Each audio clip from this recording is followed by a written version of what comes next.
Bienvenue dans Provision de vie. La pensée d'aujourd'hui s'intitule « Rien d'impossible ». Luc chapitre 1 verset 37 « Rien n'est impossible à Dieu ».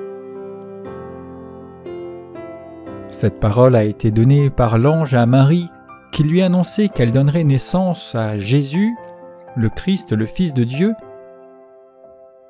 Et il précise « Rien n'est impossible à Dieu ». Oui, il n'y a rien qui soit impossible à Dieu. Littéralement, ce texte pourrait être rendu à partir de l'original en disant non, aucun réma, aucune parole qui sort de Dieu n'est sans force ou puissance. Aucun réma, aucune parole révélée de Dieu n'est impossible par Dieu. Ou encore, aucune parole de Dieu ne sera vide de pouvoir ou de puissance.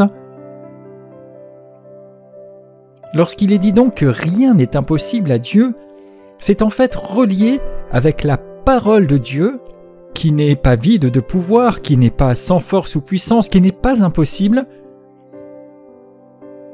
Et nous retrouvons ici la même parole, le même mot, que lorsque Jésus dit dans Matthieu 4 que l'homme vivrait de toute parole qui sort de la bouche de Dieu. Chacun peut nourrir et bâtir sa foi sur toutes sortes de convictions, de pensées, de lectures, y compris de lectures bibliques. Mais en fait, rien d'impossible à Dieu, c'est en fait aucune parole révélée, actuelle, aucune parole spécifique, aucun message que Dieu vous adresse dans sa révélation n'est sans force ou puissance ou impossible par Dieu.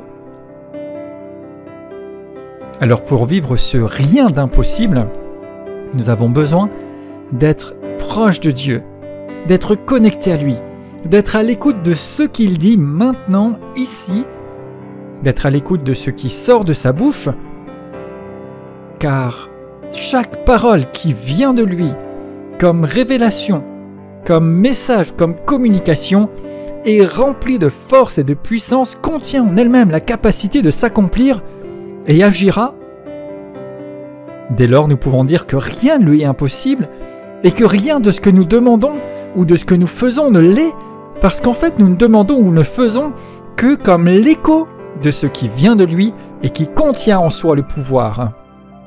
Alors je vous encourage aujourd'hui à saisir ce que Dieu dit et fait, et à en libérer la puissance qui est contenue par essence, et voir sa gloire manifestée, au nom de Jésus.